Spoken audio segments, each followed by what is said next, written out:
For any fan of Hammer movies, the name James Bernard is a familiar one. His music has added another dimension to the genre of horror film, and his Dracula theme is as familiar to film music enthusiasts as John Williams' Jaws or Bernard Herrmann's Psycho.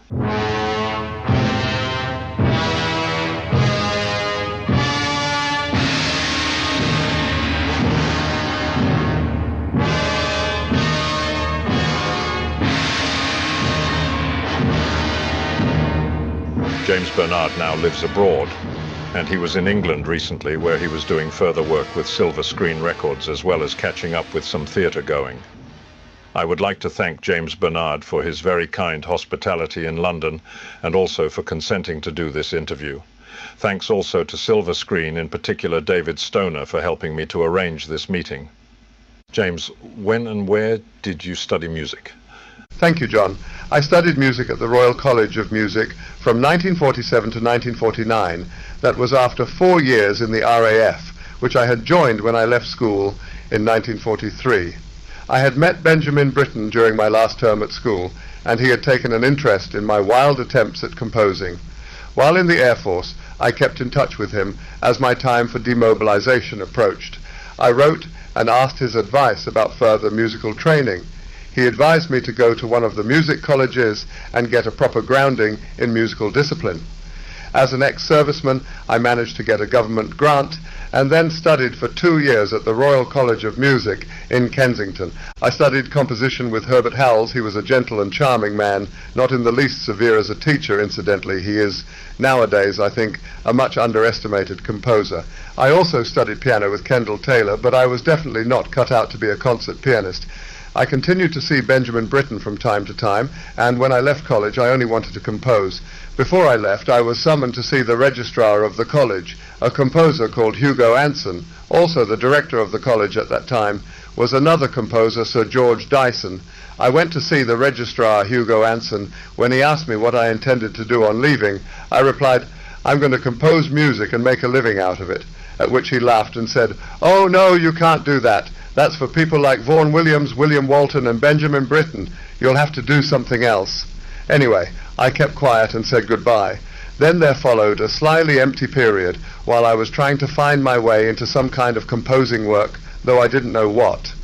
This continued for about a year, during which time I was greatly encouraged and supported by my friend Paul Dane, who was already a successful writer, and through whom I was moving somewhat starry-eyed in the world of literature, theatre and film. Then one happy day, Benjamin Britten rang me from Aldeburgh in Suffolk, where he lived. He was writing his opera Billy Budd. He said, "Jim," he always called me Jim, "I'm writing an opera, and I need someone to copy the vocal score as I write it. It would mean being here with me much of the time, and then taking completed sections to the publishers, Boozy and Hawkes." He said, "Will you come and do it?" I leapt at it. So I went and lived on and off for about a year with Benjamin Britten and Peter Pears.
Rights of man indeed.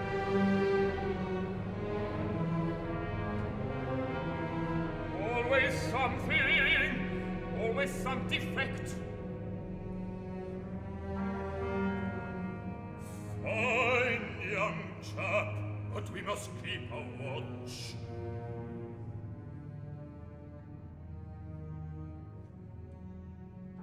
Master at arms, instruct your police. You heard what he called out. I heard, Your Honor.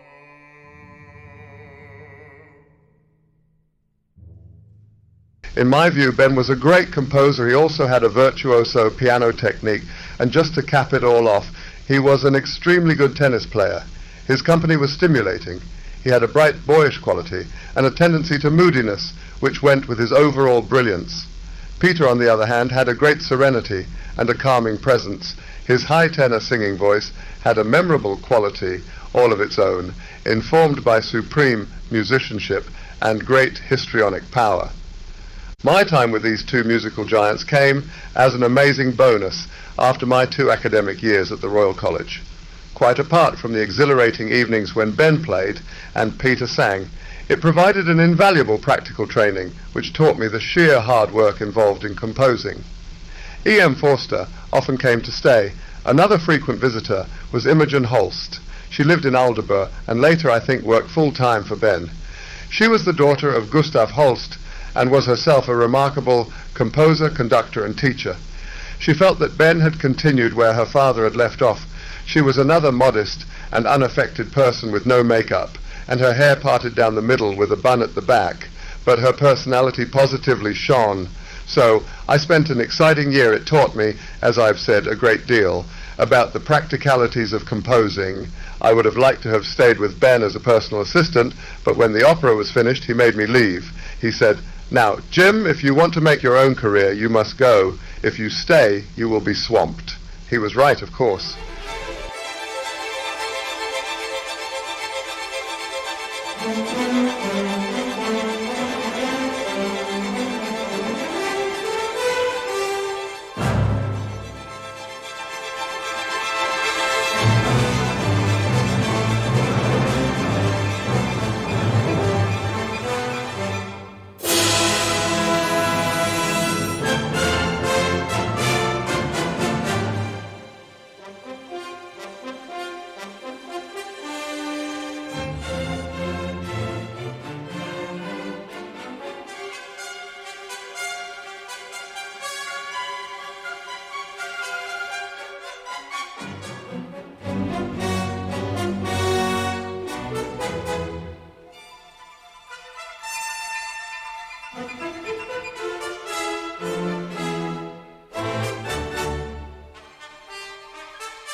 However, I wanted to continue to study composition, so Ben suggested I go to Imogen Holst. She kindly took me on and gave me great help and encouragement. I still went to her when I was starting to work at the BBC. What sort of work did you do at the BBC? I composed music for radio plays, television, then being very much a newcomer at that time. Paul Dane was writing plays and features for the BBC, and through him I met various other people connected with broadcasting, and so was eventually given my first chance. It was music for a play called The Death of Hector, based on an episode from Homer's Iliad. It was written by the poet Patrick Dickinson and directed by Val Gielgud, the brother of Sir John. Patrick had met me through Paul Dane, and to my eternal gratitude, decided to risk all and try me out. Fortunately, Val Gielgud was the head of BBC radio drama, agreed. To my relief, he liked my music and sent word around the drama department that I could be employed. After that, I got quite a lot of work and wrote music for new plays and for classical plays, among them Marlowe's Dr. Faustus and Webster's The Duchess of Malfi, both of which have elements of fantasy and horror.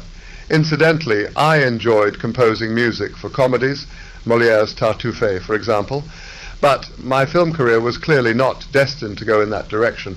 Are there any composers in particular that have influenced your style of composing? Well, I have a wide taste in music, and presumably I have been influenced by an equally wide range of composers. The obvious ones to me are Benjamin Britten, Stravinsky, Liszt, Debussy, Ravel, Mahler, Tchaikovsky, and Verdi. I love Verdi's operas. Apart from his unforgettable tunes, he invents such wonderful accompaniments, dramatic motifs, and strong rhythms which catch a mood and then build it. This is, after all, the essence of film music.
How did you become involved with Hammer Films? It happened through the conductor John Hollingsworth, who was Hammer's music director from the early days until he died much too young in 1963. He had tuberculosis. It was supposed to have been cured, but apparently it wasn't. I had known John from when I was in the Air Force, and he was the conductor of the RAF band. Later, he had become a popular conductor at the Albert Hall prom concerts and one of the chief conductors of the Royal Ballet at Covent Garden. He conducted several of my scores for the BBC, including The Duchess of Malfi, which is a kind of 17th century horror play full of macabre and magnificent poetry. It was an all-star production led by Peggy Ashcroft and Paul Schofield, so I was able to let fly with the music. Soon after that, Hammer made the Quartermass Experiment. This was to have been scored by a composer called John Hotchkiss, but he was taken ill and had to withdraw. The producer, Anthony Hines, needed to substitute urgently. John played him the Malfi tapes. Tony approved, and that's how I started with Hammer films and a happy association with Tony.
For my first three Hammer scores, the Quartermass Experiment, X the Unknown and Quartermass 2, I used only strings and percussion.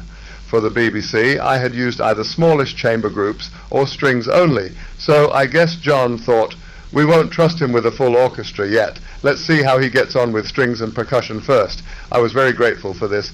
It was agitating enough, learning how to work out timings synchronized exactly with the action on screen and to get the score finished by that looming deadline. It was not until The Curse of Frankenstein that I graduated to a full orchestra with brass and woodwind. Just recently I saw The Curse of Frankenstein on television. I thought the film was excellent and was unexpectedly impressed by some of the music.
Your scores for Hammer productions have a unique and distinct sound.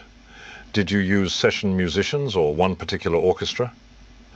The distinctive sound is, I suppose, due to one's own particular quirks of orchestration, which is all part of the composition, but I will come to that later. Hammer always used players from the leading symphony orchestras, depending on who was free at any given date. The budget normally limited the orchestra to about 35 players, so one couldn't use an entire particular orchestra, as is often the case with high-budget films. Fortunately, these marvelous players have always seemed to enjoy a break from the concert hall, and of course they are brilliant sight readers, which for film work is essential. So even in those early days, I was terribly spoilt and felt humbled by the eminence of musicians who were playing my music. The leader would often be Hugh Bean, or some equally distinguished violinist, the first oboe, Leon Goossens, the first clarinet, Jack Brymer, and so on, through the orchestra. For my first few films, John Hollingsworth often drew players from the Covent Garden Opera House Orchestra. Your scores for Hammer have been supervised by Philip Martell. Does he also conduct them? After John died, Philip Martell took over as Hammer's music director, and from then on he conducted all my scores. Between John and Phil, there was a period when Hammer didn't have a regular music director, so Marcus Dodds conducted two of my scores, The Secret of Blood Island and, I think, The Gordon.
Did Philip Martell ever compose any film scores? He always said that it wasn't his thing. I think he did score a few films probably before I knew him, and I couldn't tell you what they were. He's an excellent conductor and is marvelous at knowing and deciding exactly where on film the music should be placed. Apart from his profound musicianship, he is also expert at hitting and holding an exact tempo. This is essential in many film sequences where the points of synchronization are mathematically planned by the composer and are absolutely dependent upon the music being played at a marked tempo. When time is pressing and tension is mounting in the studio, you can understand the iron control demanded of the conductor. So was he there with you and the director when you were spotting the film? Absolutely. It was the same with John Hollingsworth. We would go through the film reel by reel, planning the music after each reel. Terence Fisher, who over the years was Hammer's star director, never came to the music breakdowns or the recording sessions. He said, "I'm very happy with what you boys do. I don't know anything about music, so I'll leave it to you." He was charming. Other directors, though, not all of them liked very much to be at the sessions. Joseph Losey had an extraordinary and arresting personality, as one might guess from his films. He was much involved with the music for The Damned, and I liked him immensely, though he could be difficult.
Do you orchestrate your own scores? Yes, I have always done my own orchestrations with a few brief exceptions, which I will come to. I know that in the United States it is quite normal to use orchestrators, and obviously if a film requires a great deal of music, there are situations where the composer couldn't meet his deadline without help of an orchestrator. I have occasionally used an orchestrator for a specific reason. I'll give you an example. In The Kiss of the Vampire, do you remember the scene where there is a sort of vampires' convention and the vampires from everywhere assemble in Dr. Ravna's castle for a masked ball? For this, we needed a sequence of waltzes in the Viennese style. I composed the waltzes before the rest of the score so that they could be played on a piano for the actual filming. I then needed to press on with the main score, so I asked John Hollingsworth whether we could get someone to orchestrate the waltzes. Douglas Gameley, who is of course himself a composer, came to my rescue and orchestrated them perfectly. He also played the solo piano music, which I composed for the film. As far as I can remember, the only other time I used an orchestrator was for the rock music in The Damned.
I must add that every time I do a score, I am full of doubt and spend hours dithering and pondering whether, for example, a certain phrase should be played by the bass clarinet, or the bassoon, or even the double bassoon, or would a solo cello be better after all? When possible, I like to sketch out the entire score first, working out the timings and making notes of probable orchestration. At this stage, the music is written on just 2 or 3 staves, or sometimes more if the music is complicated. Then I embark on the orchestration when I sit down with a 24-stave manuscript paper in front of me and start to fill it up.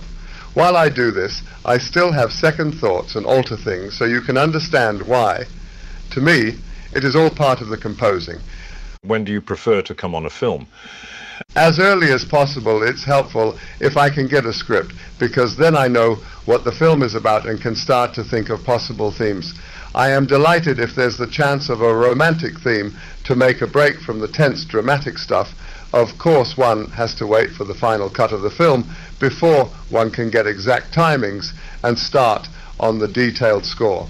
Even then, there are occasions when one has planned out a section absolutely brilliantly with all the timings just right, or so one thinks, and then the editor rings up and says, "I'm awfully sorry, we've had to cut 19 feet out of that scene. Out of the window go all those precious timings, and one wants to scream or rush for the vodka."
Have you a particular favorite film score of your own?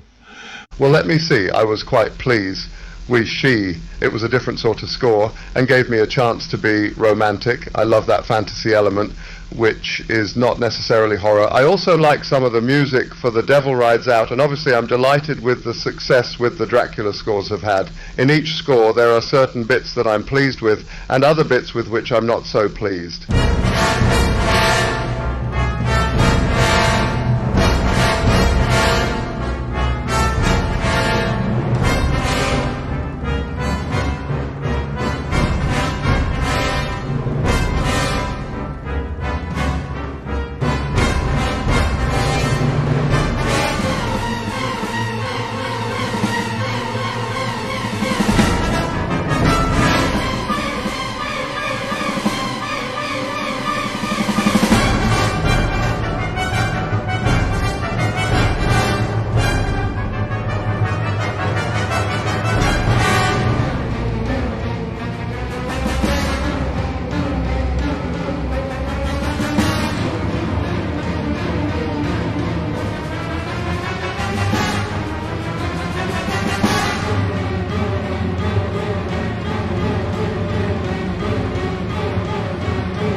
There is always something that later you think you could have done better, but I think overall I would choose She and The Devil Rides Out, perhaps followed by The Gorgon and the Damned, and possibly The Kiss of the Vampire.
You like opera and go to the theatre. Do you collect or buy any soundtrack albums? No, I must confess I don't. Perhaps I should, but I have never been a dedicated record collector, and when I do buy a record, it tends to be classical music or one of my favorite jazz performers, such as Nat King Cole or Ella Fitzgerald. Other composers who work in films who have been asked if they go to the cinema have said that they do not go in case they are influenced by other film scores. What do you think about that, James? I love going to the cinema. I don't go often enough, and I am always very interested in the soundtrack. After all, if you admire something and it influences you, there's nothing wrong with that. Each composer has to be influenced by something or someone, unless he or she is a total original genius like Beethoven. And I'm sure that even he must have been influenced by somebody. I agree, one does not want to find one has written the exact tune that someone else has written.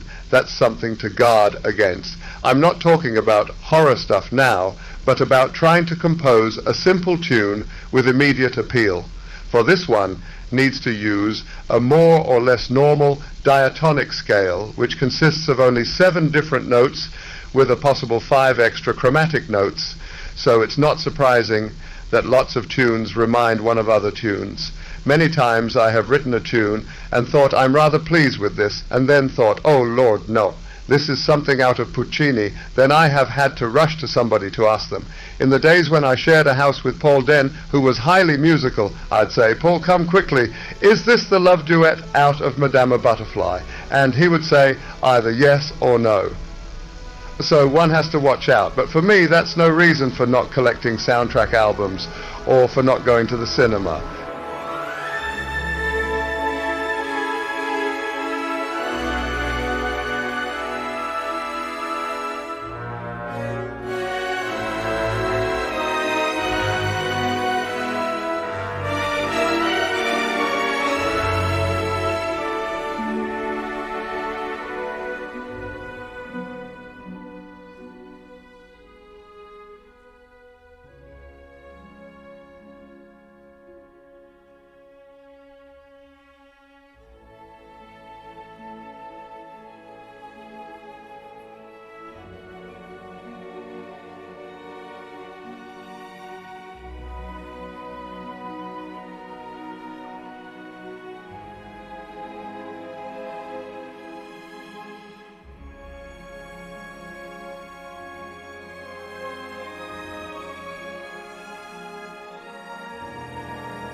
Were there any scores that you found difficult to compose? Well, nothing leaps to mind, although every score seems difficult at first.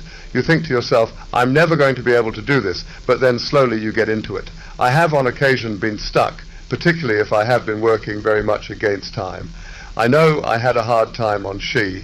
One thing I have always admired in the Hammer films is that they never, in my opinion, use too much music. But in She there was quite a lot of it. I remember working more or less through the night towards the end of that score and getting very stuck at one particular point. But then I compelled myself to have a few hours sleep, and when I came back the problem was quickly solved. I think sleep is the answer. One must let the subconscious take over. When you write music for film, do you do it in any particular order? Do you start at the main credits and work through to the end titles? Or do you score it in no particular order at all? I much prefer to start at the beginning and work through to the end. Then I can try to develop my score symphonically, or maybe that sounds too grand. Of course, music sometimes needed for use during the actual filming, for instance, the waltzes in The Kiss of the Vampire, or music for the belly dancers in the film She, the scene in the Cairo nightclub towards the start of the film. But these are usually separate pieces, so they don't disrupt the build-up of the main music. Are you working on anything at the moment? Well encouraged by David Stoner of Silver Screen Records, I have been going through music from past scores and preparing pieces for a possible second volume of music from the Hammer films. There have been quite a few requests for this, so I think Silver Screen have it in mind. I am superstitious about counting chickens before they are hatched, so I'll say no more myself at present, except that I have now orchestrated the aforementioned waltz from The Kiss of the Vampire myself, so as not to cheat. Do you still get scripts sent to you? I have usually only been sent scripts from films which I already agreed to do. However, some months ago I was sent a script from America, which I read with interest, but it was to be an independent production, and so far I have heard nothing more.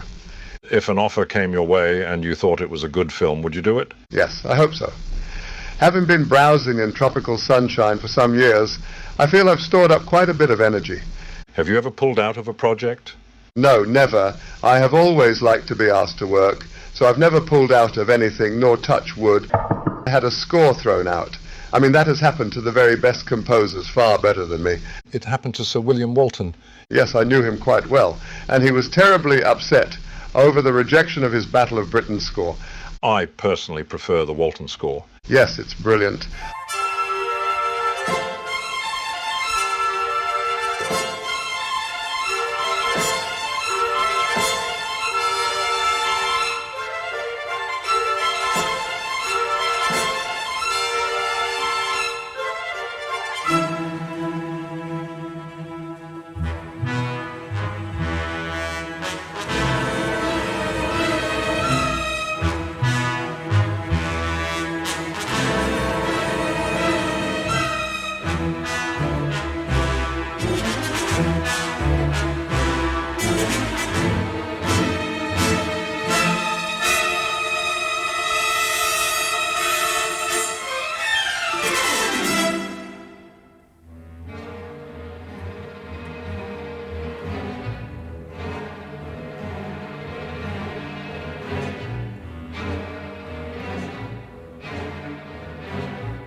On the LP of Seven Golden Vampires, there is a march theme that I cannot remember hearing in the film.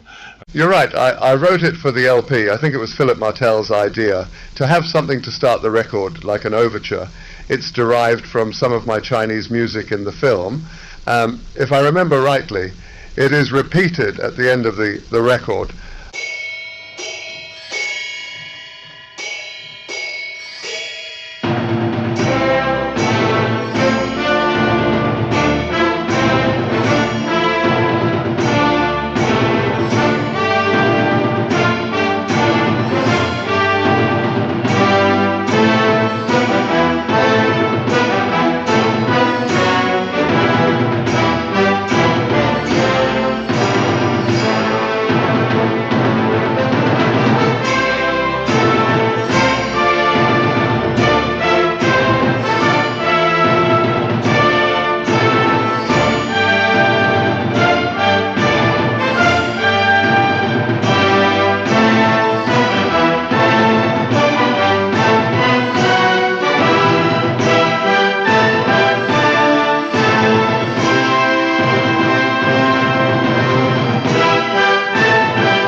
What is your opinion of the use of synthesizers as opposed to orchestral scores? I think they can be very effective. I've never used one, but that is not because I wouldn't, if the director particularly wanted one. Hammer have always preferred orchestral scores, which are more emotional and, in my opinion, much more suitable for Gothic horror, such as Dracula and Frankenstein stories. I did use a type of electric keyboard in the Gorgon. It was a nova chord. It was played in unison with the soprano voice to produce the call of Gorgon, which lured victims to their stony doom.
In 1952, you won an Oscar at the 24th Academy Awards.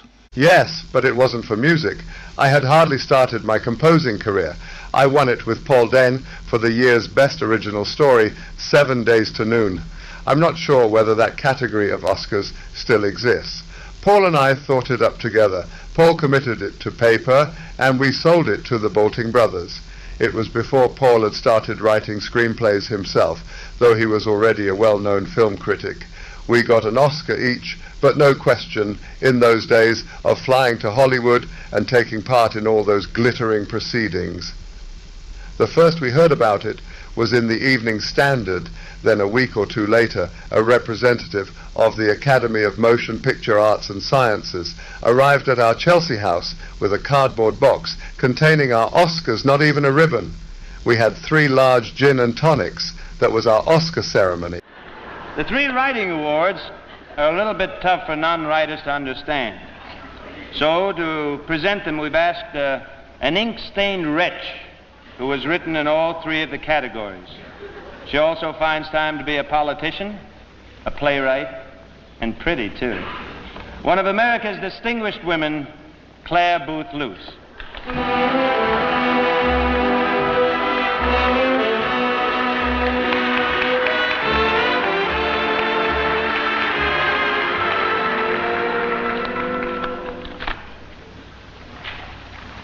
The first of these awards goes to the Best Motion Picture Story. No detours via magazine, publishing house, or theater. The nominees are Bullfighter and the Lady, Republic, story by Bud Botticher and Ray Nazaro. The Frogmen, 20th Century Fox, story by Oscar Millard. Here Comes the Groom, Paramount, story by Robert Riskin and Liam O'Brien. 7 Days to Noon, Bolting Brothers, Mayor Kingsley's distinguished films, British. Story of Paul Dane and James Bernard and Teresa. Metro Goldwyn Mayer, a story by Alfred Hayes and Stuart Stern. The fateful envelope, Mr. Price. The winners are Paul Dane and James Bernard for 7 Days to the Moon.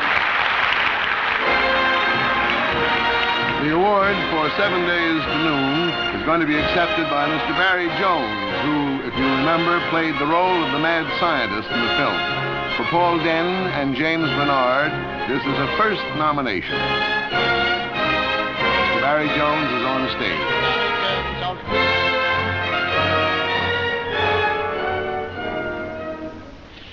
For Paul Dane and James Bernard, thank you very much indeed. I have always wondered why the scores that you wrote for Hammer, in particular Dracula, were never released on record at the time of the film release.